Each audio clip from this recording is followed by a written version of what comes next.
Hindi.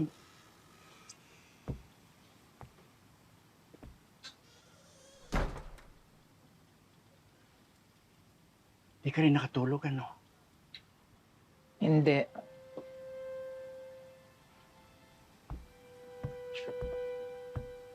Siguro inisip mo, bigla kang susugurin na naman ni Rigor. Hindi yun ang iniisip ko. Si Marites. Ginawa ko ng lahat para iiwas siya sa lahat ng sakit. Pero habang ginagawa ko yun, ako naman ang nasasaktan dahil hindi niya ako pinaniniwalaan. Siyempre bilang ina, lahat na mabuti, gusto mo sa anak mo. Pero hindi siya matututo hanggat hindi siya nadadapa at nasasaktan. Baka minsan, sa sobrang pagprotekta mo sa kanya, hindi niya na maididilat ang mata niya sa katotohanan. Tama ka, Noy.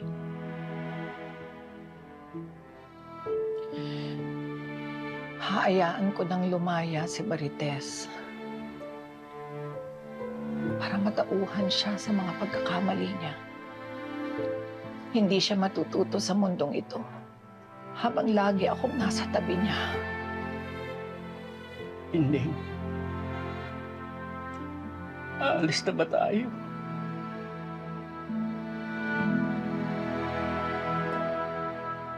Ay, nako! Hindi ako nakatulog kagabi dahil sa kriminal na anak ninyo. Diyos ko, ang gulo-gulo ng pamilya ninyo. Tigilan mo kami, Roda. Ang aga-aga eh. Pinoproblema pa nga namin si Edwin eh. Diyos ko, iniisip ko na nga nung lumayo lang dito sa inyo eh. Puro kayo kamalasan, nakakahawa ang kamalasan ninyo. Ikaw ang malas sa buhay namin. Dahil sa walang awa mong paniningil na aksidente ako.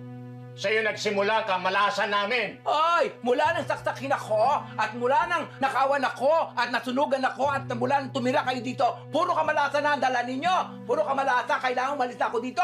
Abay, kung kami malas sa buhay mo, ikaw lumayas dito. Talagang aalis ako. Pag nakalawan-alwan ako, aalis ako dito. Maras ang bahay na ito, nakakaloka kayo. O ano? Ma'am Roda, alika na po kayo. Magkakalat na po tayo. Doon sa palengke. Ay, teka po pala. Alam niyo po ba kung ano yung nakita ko? Ano? Si Ma'am Rigor at saka si Aling Tingdeng nagkapisikalan doon sa may basketball court. Marami pa nga pong nakakita eh. Talaga? Oo, diba? Oo. Nakahanap din ang katapat, ang katapangan ni Tinding. At sa manugang pa niya.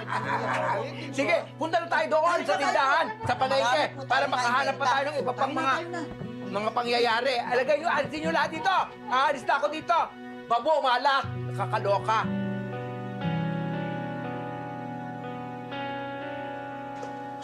Kukuha lang ako ng baon natin. Kuha akong tinapay.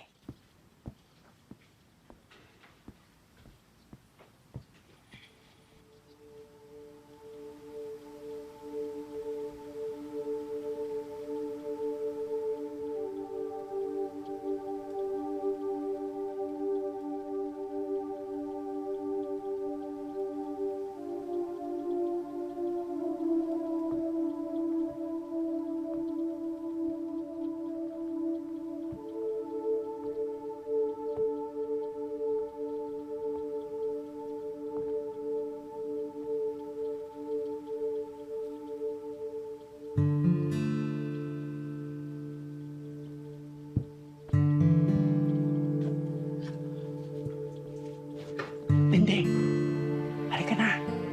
Baka makita pa tayo. Pilitin tayong wag na umalis.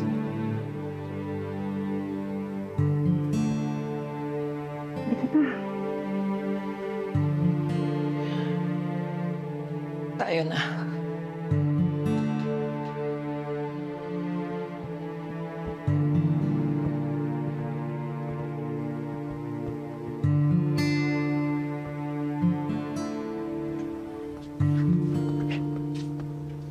Bilis na.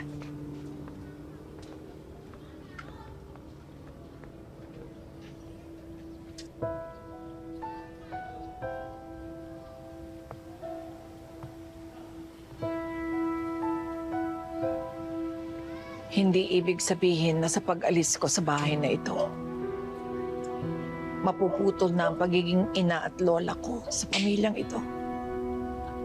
Pero kailangan kong gawin ito. Tayo na, Noy.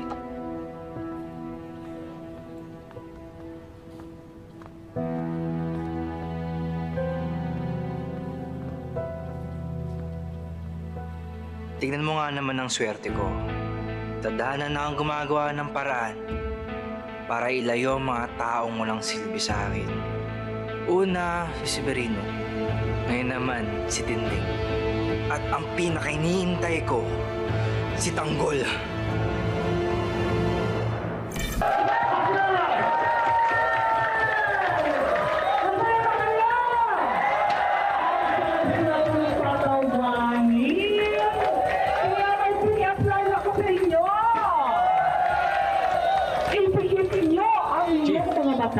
Usap ko na.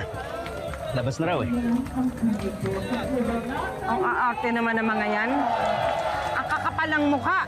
Ako na mismo ang nagpapatawag, hindi pa lumabas. Chief, ito rin si Tanggol eh. Hindi mo mabasa. Hindi mo alam kung anong gusto. Makuha ko lang ang Pilipino. Mapapasunod ko yan sa lahat ng mga gusto kong pagawa sa kanya. Konti na lang. Konti na lang.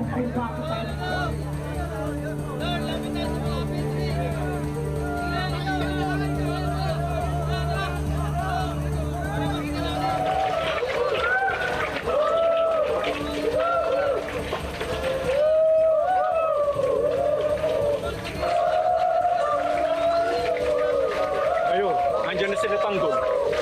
Sabihin mo, dito na sila umupo.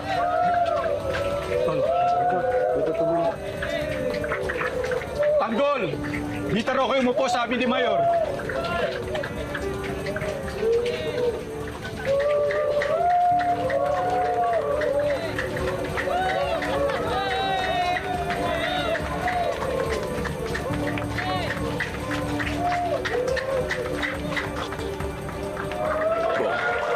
Kompleto na sila.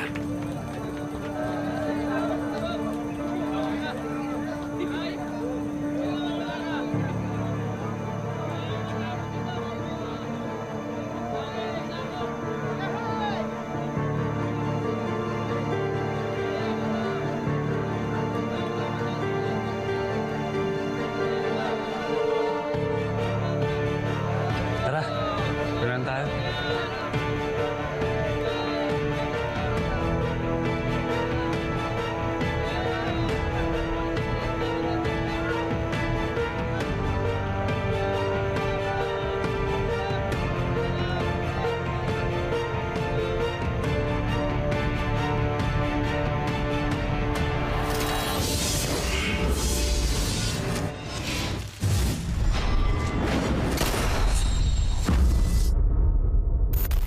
Kapag na-miss mo, pwedeng balikan.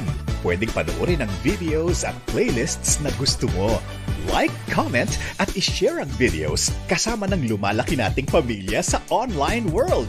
Kahit kailan, kahit saan pa. Forever tayong kapamilya. Kapamilya Online Live.